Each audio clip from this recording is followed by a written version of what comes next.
What's going on, guys? Thanks for tuning in to today's video. I've got some training footage that I'd like to put up on the channel as I've got it sitting on my computer. This is from Monday's workout where I had 6 sets of 4, so 24 total reps with 265 kilos. I then had 6 sets of 4 on bench press with 153 or 337 pounds on the bench press. This went pretty good. The average intensity and the total volume for the week on everything has been up this week.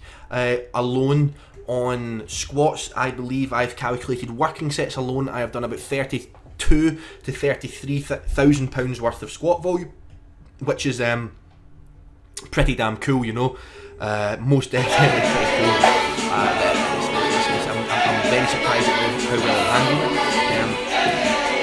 The only place that isn't handling it quite as well as I would hope is my hips.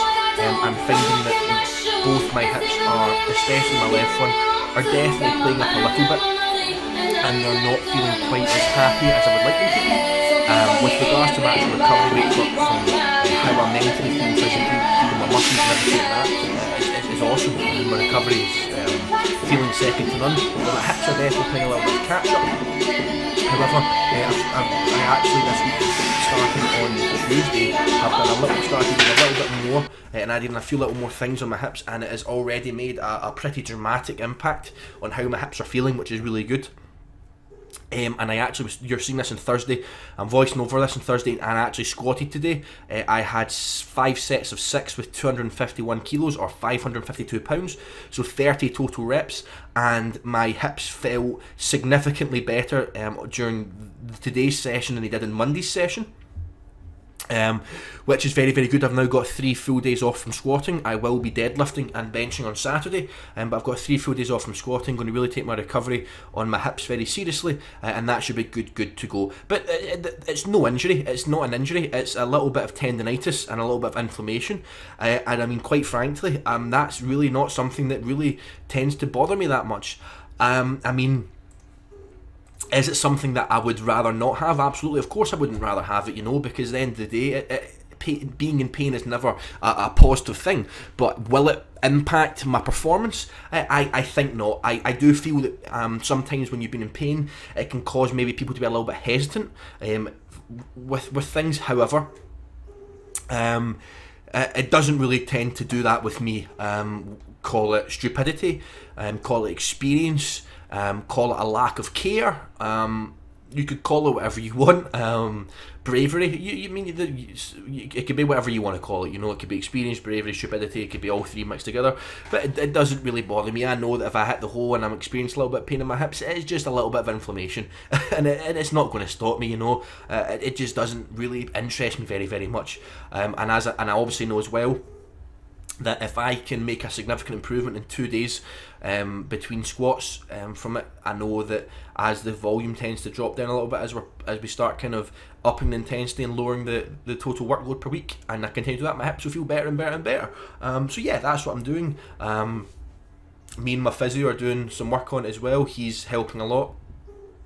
He's put me through a lot of pain to make me feel a lot better as well. So yeah, always looking really, really good, and I'm very, very pleased. We're actually currently going through some form of a very hot period, you could call it. We've had over 20 degrees every single day this week. Every single training day this week we've had over 20 degrees, and you know, for someone like me who doesn't really necessarily like heat at the best of times, doing all this volume is definitely adding a bit of a different challenge and stimulus.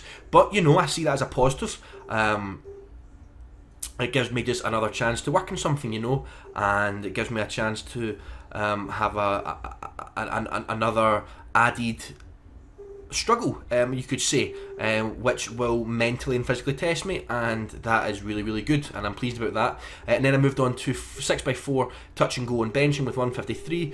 Benching is just feeling stronger and stronger and stronger each this cycle. One of the biggest things with my last cycle on the bench press was that my pec tendons were giving me a lot of problems. Again, been spending a huge amount of time on recovery work on my pec tendons this cycle, and I can safely say that they're causing me absolutely almost no trouble at all, which is having a very good and positive impact on my on my benching, and every time I go into the gym I'm just feeling stronger and stronger and stronger, and I'm literally just feeling like I'm prescribed 6 sets of 4, for example, but I feel I could do 10 sets of 4 or 15 sets of 4 if it was prescribed to me. You know, that's how confident and strong I'm feeling with everything, and that's a very, very good thing as well, you know.